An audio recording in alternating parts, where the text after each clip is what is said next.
The morning Georgia Ashford found the cowboy standing at her door with his dying horse was the morning everything in her careful, solitary life began to unravel.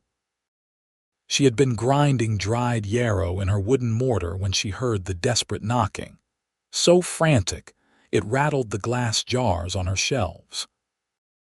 When she opened the door of her small cabin on the outskirts of Winnetka, Illinois, the September sun was barely cresting the horizon, painting the prairie grass in shades of amber and gold. The man before her was tall, with dark hair that curled at his collar and eyes the color of storm clouds. Dust covered his clothes and desperation etched lines around his mouth. "Please," he said, his voice rough. "My horse, she's dying. They said you're the only one who might save her." Georgia did not hesitate. She grabbed her leather satchel, the one she kept packed with remedies and tools, and followed him to where his horse stood trembling in the dawn light. The mare was a beautiful bay with a white star on her forehead, but her sides heaved with labored breathing, and foam flecked her muzzle. Her eyes rolled, showing whites tinged with yellow. "How long has she been like this?" Georgia knelt beside the horse, running her hands along the mare's neck and flanks, feeling for heat, for swelling, for any sign that would tell her what poison coursed through the animal's body. "Started yesterday evening, found her like this at dawn. I rode through the night to get here." His voice cracked. "Her name's Meadow. She's carried me through 3 states and never complained once." Georgia pressed her ear to the horse's belly, listening to the gurgling sounds within. She examined the mare's gums, pale and tacky. She smelled the horse's breath, noting the bitter almond scent. "Low cowweed poisoning," she said, standing quickly. "She must have grazed in a bad patch. How much land did you cover yesterday?" Came through the northern valley near the creek bend. "That area's thick with it this time of year." Georgia was already digging through her satchel, pulling out small bottles and cloth pouches. "We need to move her inside, out of the sun. Can you lead her to my barn?" The cowboy coaxed Meadow forward with gentle words and patient hands. Georgia watched the way he moved with the horse, how he never pulled or forced, only encouraged. Most men would have given up by now, would have put a bullet in the suffering animal and moved on to purchase another. But this man's eyes held something different, a fierce loyalty that spoke of deeper character. In the dim coolness of the barn, Georgia worked with swift efficiency. She mixed activated charcoal with water, creating a dark slurry. "Hold her head steady. This won't be pleasant, but we need to bind the toxins in her stomach." The cowboy did as instructed, murmuring to Meadow while Georgia administered the mixture through a tube. The mare fought weakly, but Georgia persisted. Next came a tea of milk thistle and dandelion root to support the liver. She prepared a poultice of comfrey and plantain for the mare's legs, which had begun to swell. For hours, Georgia moved between treatments, monitoring Meadow's breathing, checking her pulse, adjusting the remedies as the horse's condition slowly stabilized. The cowboy never left. He stayed by Meadow's head, one hand always touching her, his voice a constant stream of soft reassurances. Georgia found herself glancing at him between preparations, noting the way the morning light caught in his hair, the strength in his hands, the exhaustion pulling at his features. "What's your name?" she asked as she stirred another preparation of herbs. "Marcus Aldridge." He looked up at her, and for a moment their eyes met. "I owe you everything. We're not done yet." But Georgia felt something shift in her chest, a small crack in the wall she had built so carefully over the years. By midday, Meadow's breathing had eased. The mare no longer trembled, and some color had returned to her gums. She even took a few sips of water when Georgia offered it. Marcus sagged against the barn wall, relief washing over his face. "She's going to make it," Georgia said, "but she needs to rest here for a few days. The toxins need time to fully leave her system. I can't ask you to do that. You've already done so much. You're not asking, I'm telling you. If you move her now, you'll undo all this work. Georgia crossed her arms, meeting his gaze with determination. There's a boarding house in town if you need a place to stay. Marcus shook his head. I'll stay in the barn with her if you don't mind. I won't leave her alone. Georgia studied him for a long moment. The sensible thing would be to insist he go to town, to maintain the careful distance she kept from everyone. But something in his devotion to his horse, in the earnest gratitude in his eyes, made her say instead, "There's a spare room in my cabin. It's small, but it has a bed. I couldn't impose." "You already are," she said, but her tone was gentle. "And you look like you haven't slept in 2 days. Meadow will be fine. I'll check on her every few hours." After a moment of internal struggle, Marcus nodded. "Thank you, truly." They walked back to the cabin together, the September afternoon warm and lazy around them. George's home was modest, built by her own hands with help from a few townsfolk 3 years ago when she had first arrived in Winnetka. The main room served as her workspace, with shelves lining every wall, holding jars of dried herbs, tinctures, salves, and remedies. Bundles of plants hung from the ceiling to dry, filling the air with the scent of lavender, sage, and chamomile. A small kitchen occupied one corner and 2 doors led to the bedrooms. "It's not much," Georgia said, suddenly self-conscious. She was used to living alone, used to the quiet company of her plants and preparations. "It's wonderful," Marcus said, looking around with genuine appreciation. "My mother used to keep an herb garden. Nothing like this, but seeing all this, smelling it, brings back good memories." "Used to," she passed 6 years ago. Fever took her one winter. The grief in his voice was old but still present. "I'm sorry." Georgia moved to the kitchen, pulling down mugs. "I'll make tea. You should eat something too." "I don't want to be more trouble than I already am." "Sit down, Marcus Aldridge. You're no good to your horse if you collapse from exhaustion." A small smile tugged at his mouth, the first she had seen from him.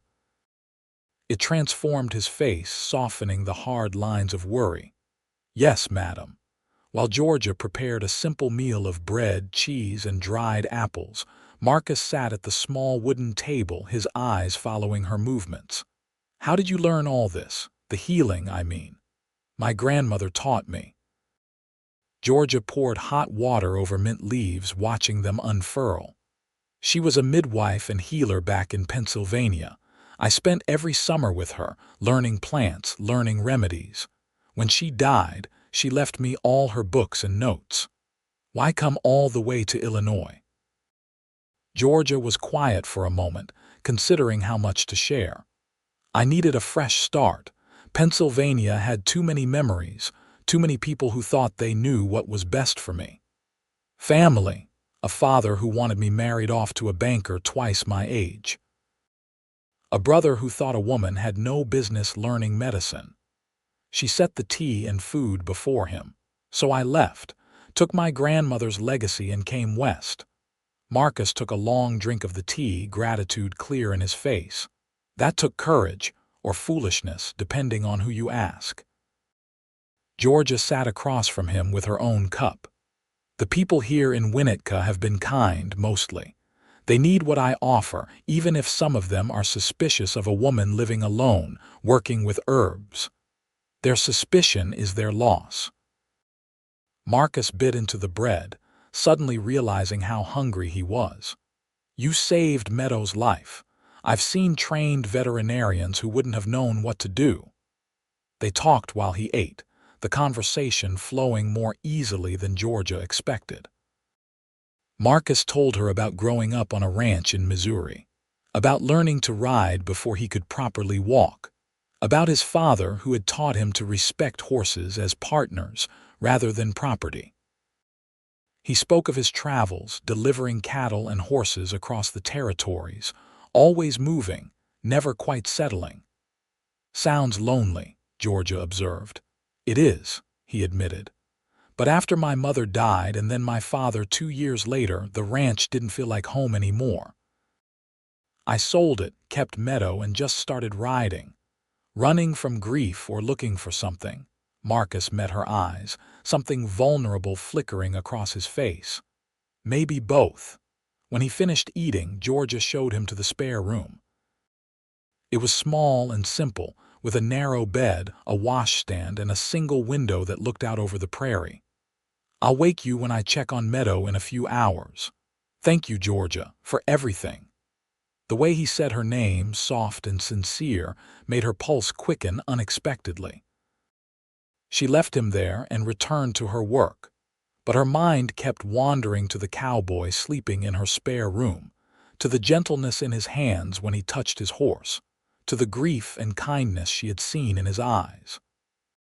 She told herself it meant nothing, that he would be gone in a few days once Meadow recovered, that she was foolish to feel anything at all. But when she checked on Meadow that afternoon and found Marcus already there, having woken on his own, when she saw him brushing the mare's coat with careful strokes and whispering to her about the sweet grass they would find down the trail, Georgia felt that crack in her walls widen just a little more. Over the next 3 days, Marcus became a constant presence around Georgia's cabin and barn. He insisted on helping with chores, chopping wood, repairing a loose board on the barn door, fetching water from the well. He followed Georgia as she tended to Meadow, asking questions about each remedy, each treatment, genuinely interested in understanding the healing process. "This is milk vetch," Georgia explained, showing him a dried root. "It helps rebuild strength after illness. We'll add it to Meadow's feed for the next week. And this one," Marcus pointed to another jar, hawthorn berry, "good for the heart. After the strain the poisoning put on her system, it will help her recover fully." She glanced at him.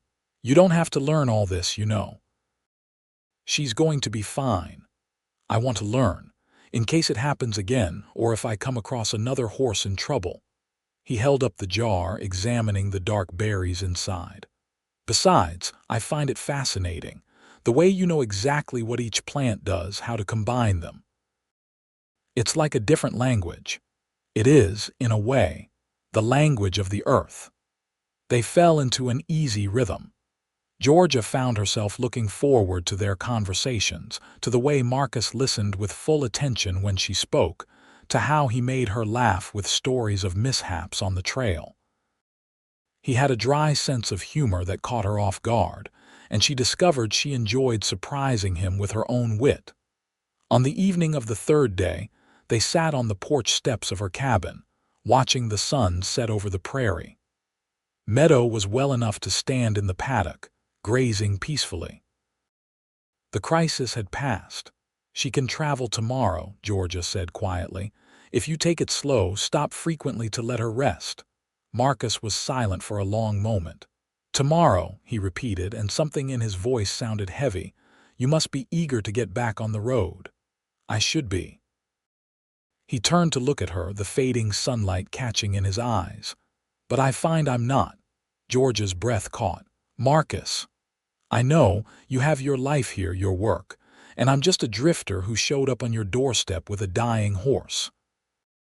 He ran a hand through his hair, frustration evident in the gesture.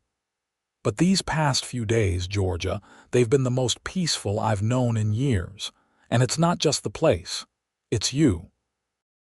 She should have stopped him, should have stood up and gone inside, should have protected herself from the ache that was blooming in her chest.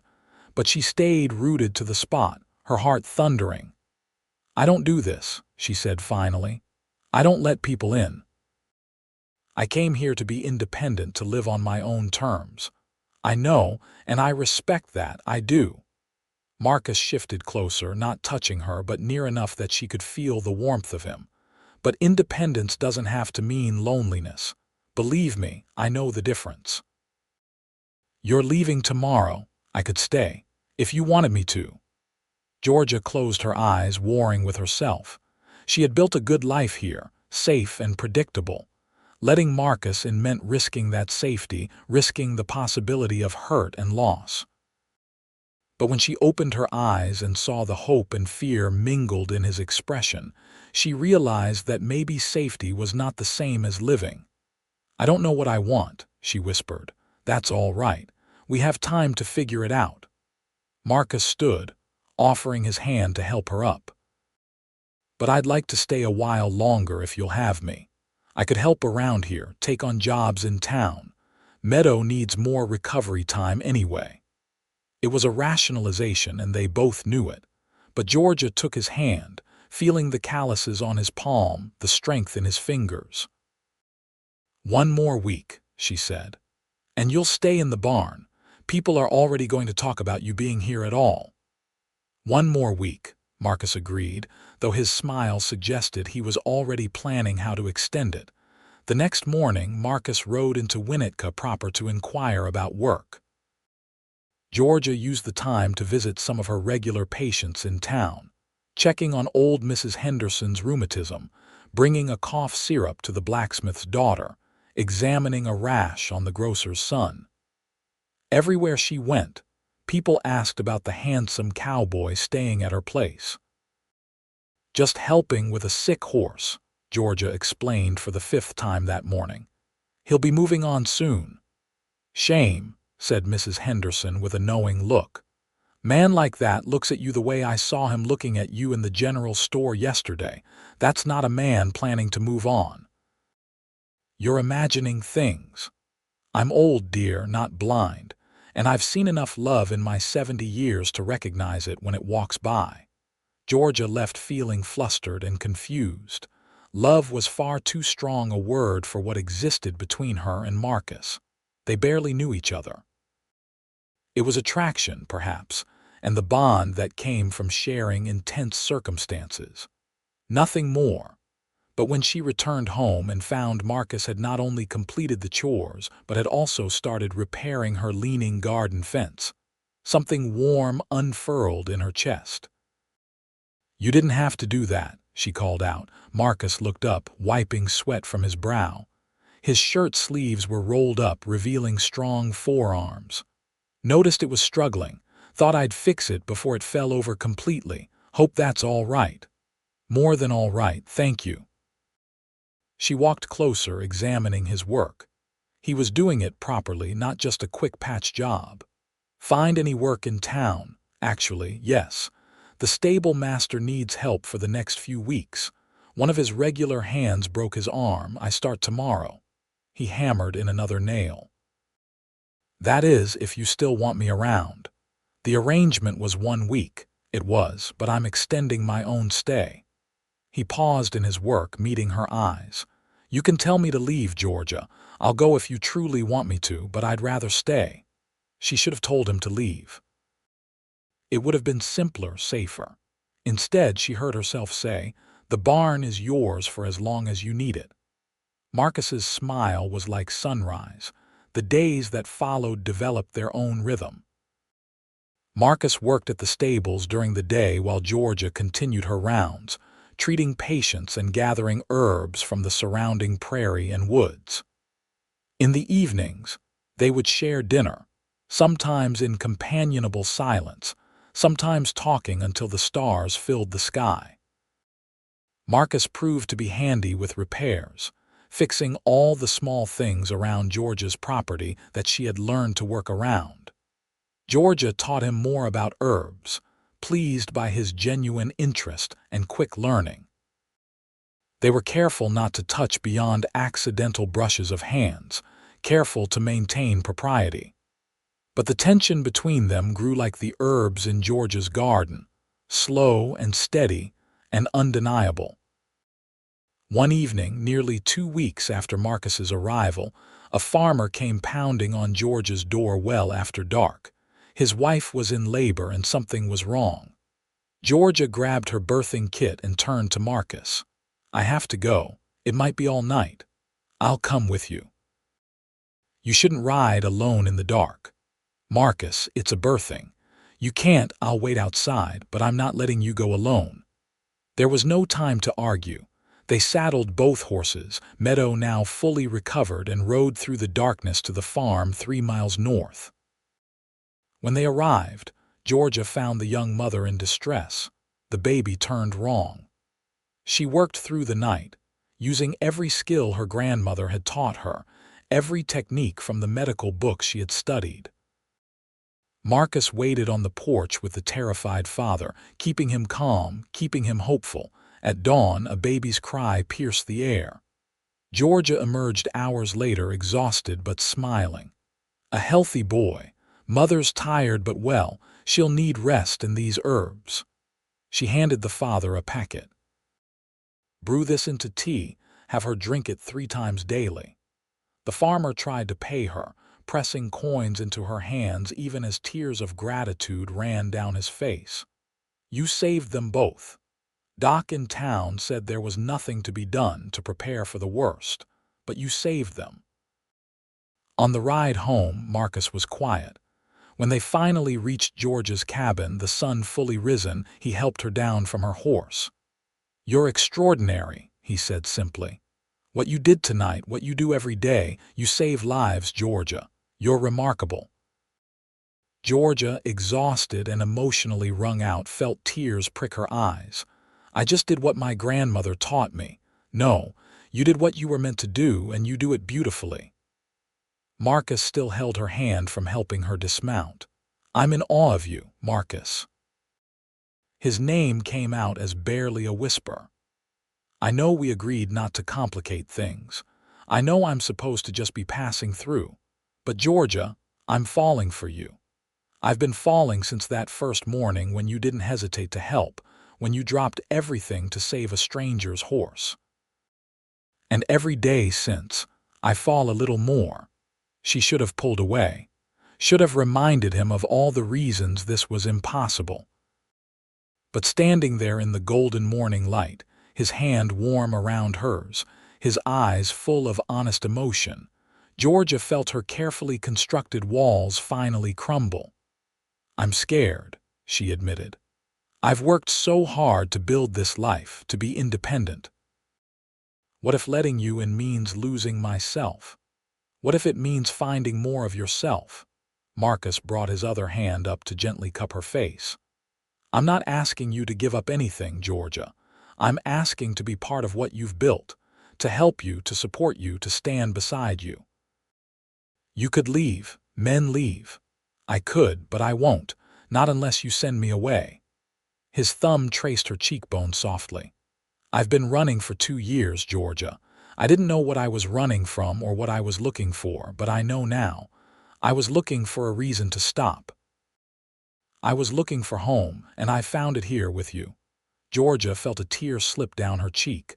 I'm falling too. It terrifies me. Then we'll be terrified together. Marcus leaned in slowly, giving her every chance to pull away. When she did not, when she instead swayed closer, he kissed her softly, reverently, as if she were something precious. The kiss was gentle and sweet and full of promise. When they parted, Georgia rested her forehead against his, both of them smiling. I need sleep, she said. About 12 hours of it. Then sleep. I'll take care of everything else. Marcus kissed her forehead. Go rest, remarkable woman. Georgia went inside, but before she closed her bedroom door, she turned back. Marcus, stay, not in the barn, in the spare room where you belong. His smile was answer enough.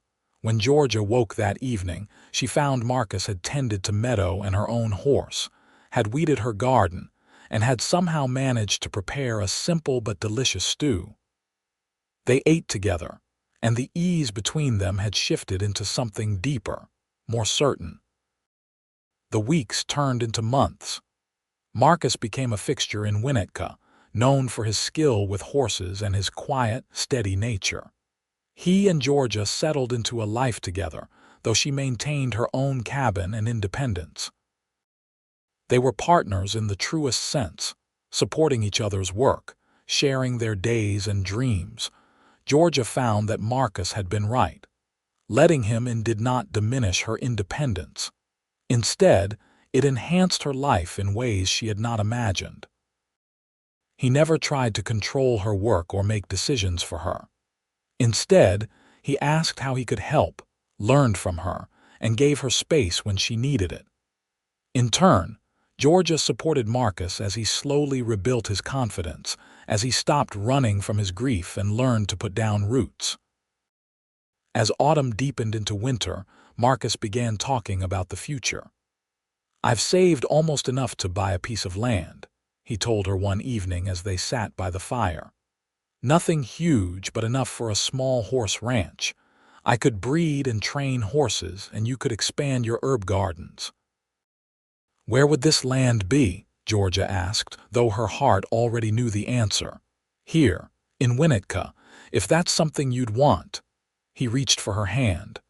"I know we've only known each other a few months and I don't want to rush you. But Georgia, I can't imagine my future without you in it." Georgia looked at their joined hands, thinking about how much her life had changed since that September morning. She had thought she wanted solitude, safety, control. But what she had found with Marcus was so much richer. He had not taken her independence. He had given her partnership, love, and a future she had not dared to dream of. "I'd want that," she said softly. "A future here together." Marcus pulled her close, kissing her deeply. "Marry me then, be my wife, my partner. Let me spend the rest of my life supporting your work, loving you, building something good with you." "Yes." Georgia felt joy bubble up inside her. "Yes, Marcus, I'll marry you." They married in the spring, in a simple ceremony attended by the townspeople who had come to respect and care for them both. Mrs. Henderson cried happy tears. The farmer whose wife Georgia had saved stood as a witness. Even the doctor from town, who had initially been skeptical of Georgia's herbal remedies, attended and congratulated them warmly. Marcus bought 20 acres just outside town, land with a creek running through it and good grazing for horses. He built their house himself with help from neighbors, designing it to include a large workroom for Georgia's herbs, with southern exposure and plenty of shelving. He constructed a proper barn for the horses and fenced the pastures with care. Georgia expanded her gardens, planting more varieties of medicinal herbs. She continued her work, now with Marcus often accompanying her on difficult calls, his steady presence a comfort to scared patients. Together, they created something unique, a place where healing happened, where animals and people both found care. Their first year of marriage was not without challenges. There were difficult births that did not end well, horses that could not be saved, harsh weather that threatened their fledgling ranch. But they faced each challenge together, Marcus's steady optimism balancing Georgia's practical caution, her knowledge complementing his skills. On a warm June evening, Georgia sat on the porch of their home, one hand resting on her swollen belly. She was 6 months pregnant, and Marcus was predictably overprotective, insisting she rest more, do less. She had largely ignored his fussing, continuing her work with some concessions to her changing body. Marcus came around the corner of the house, leading a new mare he had just purchased. When he saw Georgia, his face lit up with that smile she still found breathtaking. "You're supposed to be resting." "I am resting. I'm sitting down, aren't I?" She watched him tie the mare in the paddock. "She's beautiful. What will you name her?" "I thought maybe you could name her, since you named Meadow's foal." "Willow," Georgia said, watching the mare's graceful movements.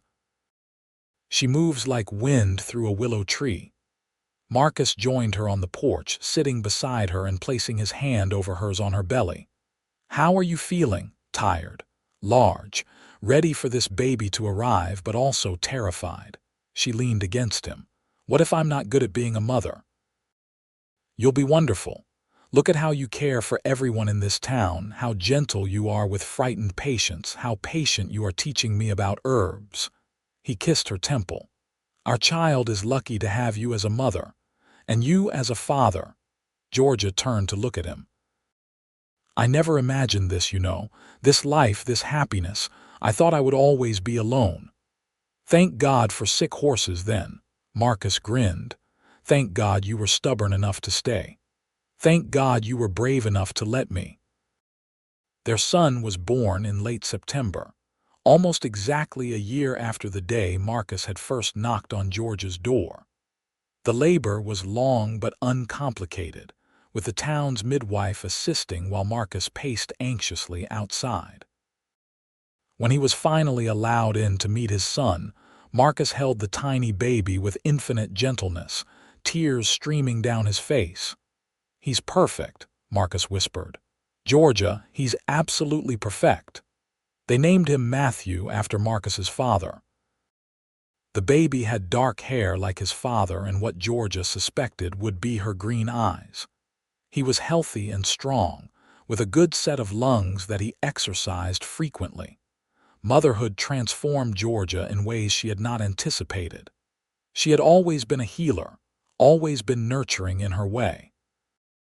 But the fierce love she felt for Matthew was unlike anything she had experienced.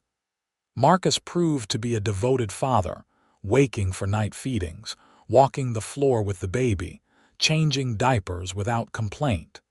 They shared the work of parenting as they shared everything else, as partners. Georgia gradually returned to her healing work, though she scaled back her hours, focusing on patients who truly needed her expertise. She taught Marcus more advanced herbal medicine, and he proved an able student. Sometimes when Georgia could not leave Matthew, Marcus would deliver remedies to patients, always careful to follow her instructions exactly. The ranch thrived. Marcus's reputation as a horse trainer spread, and people came from neighboring towns to purchase his horses or to have him train theirs. Georgia's gardens became legendary, supplying not just her own needs but providing herbs to doctors and healers across 3 counties. Together, they built something that was more than just successful. They built a legacy. Matthew grew into a curious, energetic toddler who loved both horses and plants, often found either in the barn with his father or in the garden with his mother, his small hands digging in the dirt. Georgia would watch him and Marcus together, her son riding on his father's shoulders while Marcus checked the fences or fed the horses, and feel overwhelmed by gratitude for how her life had unfolded. One evening, when Matthew was 2 years old, Georgia and Marcus sat on their porch watching the sunset as they had done countless times before. Matthew played at their feet with carved wooden horses Marcus had made for him. "You ever regret it?" Georgia asked. "Settling down here, giving up your wandering life?" Marcus looked at her with surprise. "Not for a single moment. This is everything I never knew I wanted." He gestured at the ranch, the house, their son. "Why do you ask?" "I just want to make sure you're happy, that you don't feel trapped." "Georgia," Marcus took her hand, his expression serious. "The years before I met you, when I was traveling constantly, I wasn't free, I was lost. You gave me purpose, direction, a home. You gave me a family. I've never been happier or felt more free than I do right here. I love you." Georgia leaned in to kiss him. "More than I have words for. I love you too. Every day more than the day before." They sat in peaceful silence, watching their son play, the horses grazing in the pasture, the prairie grass swaying in the evening breeze. This life, built from a chance encounter and a sick horse, had become more beautiful than either of them could have imagined. When Georgia discovered she was pregnant again 2 years later, Marcus was overjoyed. This pregnancy was easier than the first, and Georgia worked nearly until her due date, organizing her herb inventory and preparing remedies to last through her recovery time. Their daughter was born on a cool October morning. The birth was quicker than Matthew's had been, and soon Georgia held a tiny red-faced baby girl with a surprising amount of dark hair. "She's beautiful," Marcus said, his voice thick with emotion. He sat beside Georgia on the bed, Matthew on his other side, carefully showing their son his new sister. "What should we name her?" "Grace," Georgia said. "Grace Ann, after my grandmother, Grace Ann Aldridge." Marcus tested the name. "It's perfect." Matthew, now 4 years old, peered at his sister with intense curiosity. "She's very small." "Will she get bigger?" "She will," Georgia assured him. "And when she does, you'll teach her about the horses and the garden just like Papa and I teach you." "I'll be a good big brother," Matthew declared seriously, and he was. As Grace grew, Matthew was patient and protective, always wanting to help care for her. The two children became inseparable, often found playing together in the barn or garden, creating elaborate games that involved both horses and healing herbs, a perfect blend of their parents' worlds. Georgia marveled at how full her life had become. Her practice continued to grow, and she began training a young woman from town who showed promise as a healer, passing on her grandmother's legacy as it had been passed to her. Marcus's ranch was thriving, with a reputation that extended throughout Illinois and into neighboring states. But more than professional success, they had built a family filled with love, laughter, and deep contentment. 5 years after Grace's birth, when Matthew was 9 and Grace was 5, the Aldridge family had become a cornerstone of Winnetka. Their home was always open, their door always welcoming. People came to Georgia not just for healing but for advice, for comfort, for the quiet strength she offered. They came to Marcus for his wisdom with horses and his steady, calming presence. One autumn evening, the kind of evening that reminded Georgia of that first day Marcus had appeared on her doorstep, the family sat together for dinner. Matthew was telling a long, elaborate story about a frog he had found by the creek. Grace was adding her own commentary, insisting the frog was actually a prince. Marcus caught Georgia's eye across the table, and they shared a smile of parental amusement and love. After dinner, when the children were in bed, Georgia and Marcus walked through their land, something they did often, checking on the horses, inspecting the gardens, simply enjoying the peace of evening. They stopped by the paddock where Meadow, now quite old, dozed in the fading light. "She's the reason for all of this," Georgia said, watching the old mare. "If she hadn't gotten sick, if you hadn't brought her to me." "I think about that sometimes," Marcus admitted. "How one terrible night, one moment of desperation led to everything good in my life." He wrapped his arm around Georgia's waist. "Meadow saved me as surely as you saved her. We saved each other, I think, all of us." They stood there as darkness fell, surrounded by the life they had built together, the family they had created, the love that had grown from gratitude and blossomed into something eternal. In the distance, they could hear Matthew and Grace giggling in their room, not quite asleep. The horses moved quietly in the pasture. The herbs in the garden released their fragrance into the night air.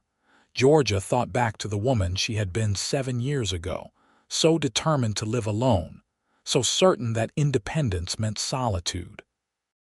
She had been wrong, but it was the best mistake of her life. True independence, she had learned, was not about being alone.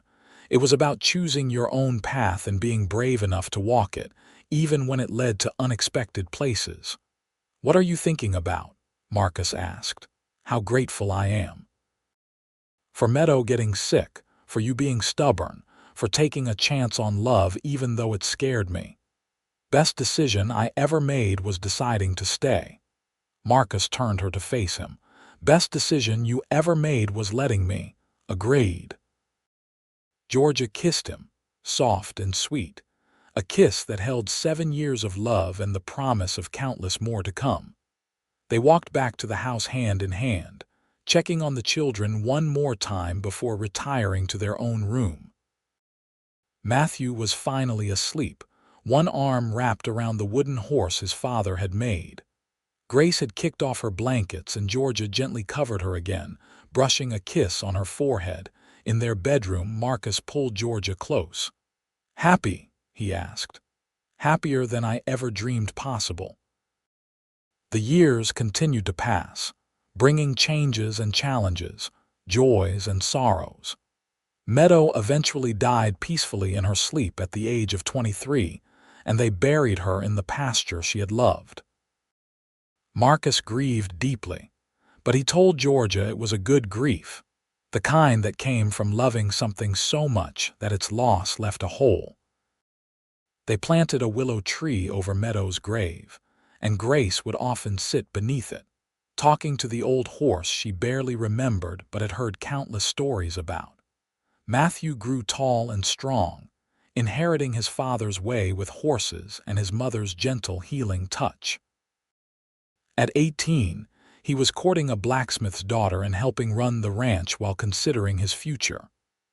Grace, at 14, was already showing talent with herbs that rivaled her mother's.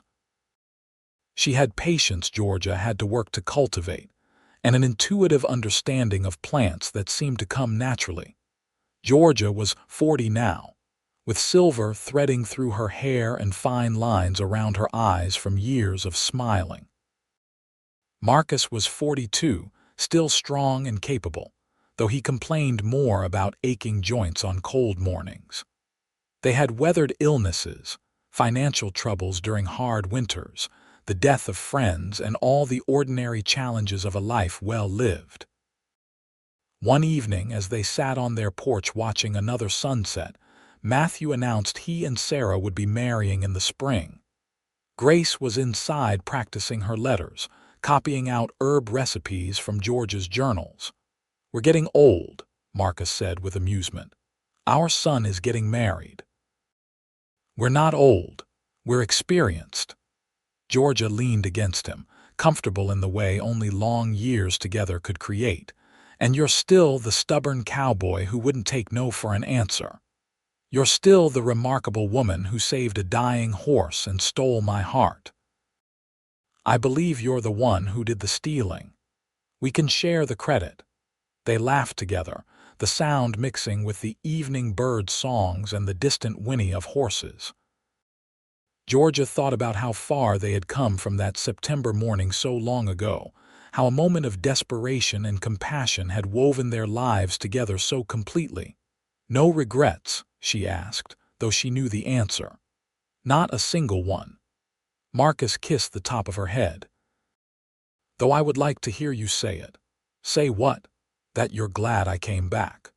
Georgia turned to look at him, seeing the young man he had been in the mature face he wore now, seeing all the years between and all the years ahead.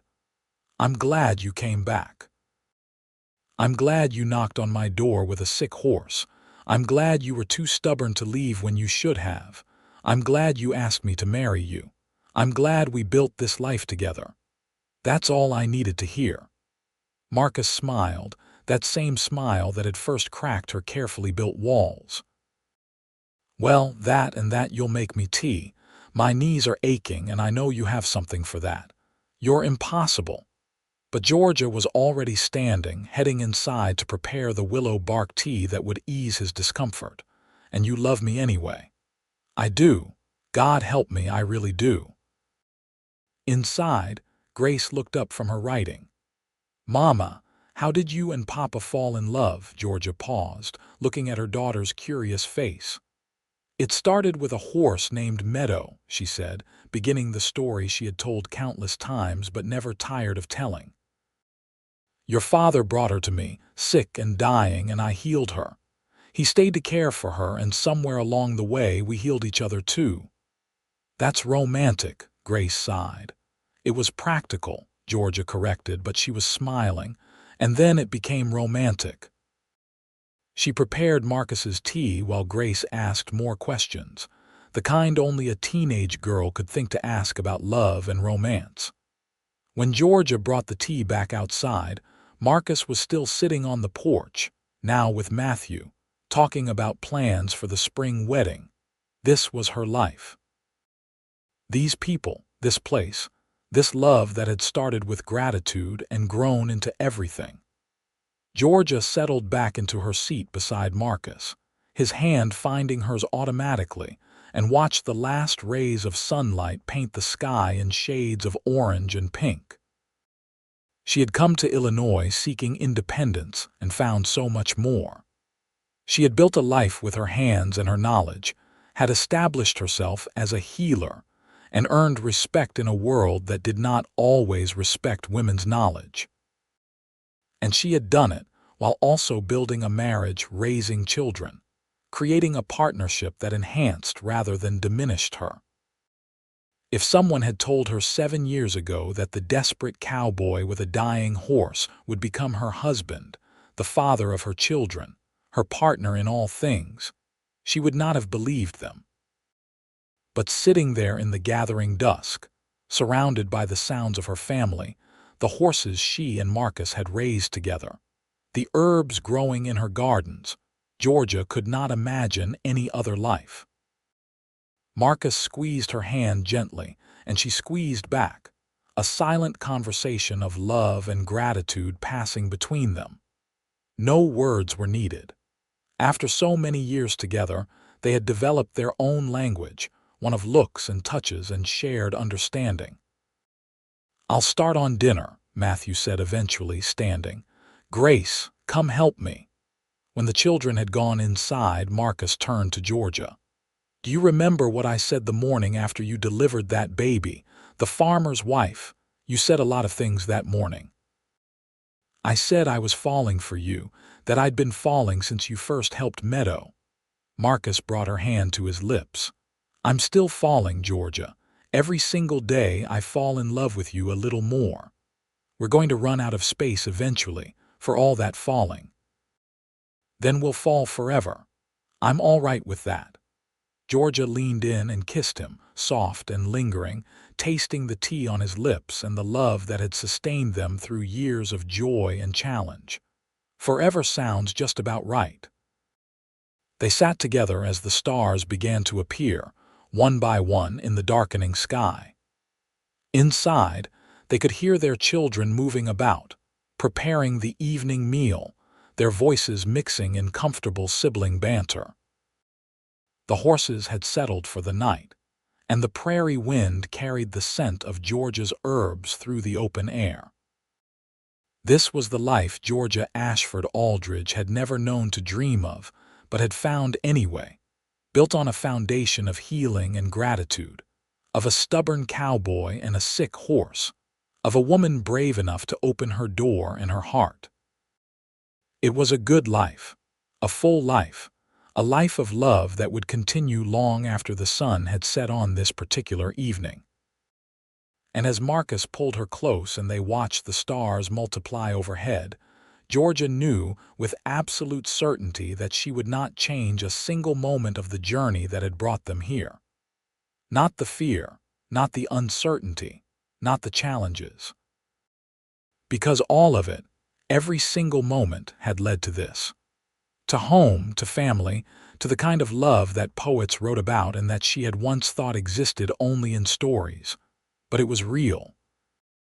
As real as the man beside her, as real as the children inside, as real as the ground beneath their feet and the stars above their heads.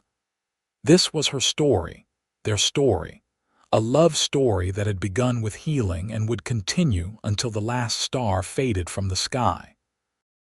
And somewhere in the pasture, beneath a willow tree that swayed in the evening breeze, the spirit of an old mare named Meadow rested peacefully, her work complete, having brought together two souls who were always meant to find each other. The mare who had been loved deeply, who had carried her rider to the exact place he needed to be, at the exact moment he needed to be there. Marcus and Georgia sat on their porch long into the night, talking about Matthew's upcoming wedding, about Grace's progress with herbs, about plans for the next planting season, about all the ordinary and extraordinary things that made up their life. They talked until the children called them inside for dinner, and even then their hands remained clasped, their connection unbroken. The house filled with warmth and laughter as they ate together, sharing stories of their day, making plans for tomorrow. This was what love looked like after 7 years of marriage, after children and challenges and building a life together. It looked like shared meals and knowing glances, like rough hands clasped under the table, like a family built on respect and partnership and deep, abiding affection. When the meal was finished and the dishes cleaned, when the children had finally gone to bed for real this time, Marcus and Georgia stood together at their bedroom window, looking out over the land they had built together. "Thank you," Marcus said quietly. "For what?" "For letting me stay. For taking a chance on a wandering cowboy with nothing but a sick horse and a hope." Georgia turned to face him fully, placing her hand against his chest, feeling his heartbeat steady and strong beneath her palm. "Thank you for coming back, for seeing me, really seeing me and loving what you saw. For building this life with me, for giving me children, for being the partner I never knew I needed. We make a good team. We make a perfect team." They held each other as the moon rose higher, casting silver light across their bedroom.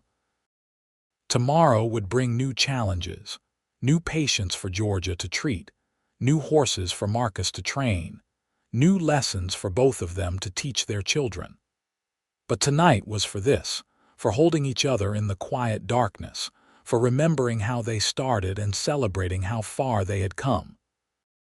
"I love you, Georgia Aldridge," Marcus whispered into her hair. "I love you, Marcus Aldridge," she whispered back. And in the morning, when the sun rose over the prairie and began another day, they would face it together, as they had every day since that September morning when a sick horse and a desperate cowboy had changed everything. They would face it with love, with partnership, with the quiet certainty that came from choosing each other every single day. This was their story. The herbalist who healed a cowboy's sick horse, and the cowboy who returned with gratitude and left with her hand in his. Not just for a day or a week or a year, but for a lifetime. For all the mornings and all the evenings, all the challenges and all the triumphs, all the laughter and the tears, all the ordinary moments that added up to an extraordinary life. It was a love story, a healing story. A story about finding home in the most unexpected place, about building something beautiful from gratitude and trust, about two people who fit together like herbs and healing, like horses and prairie, like earth and sky. And it was, above all else, a story about coming home.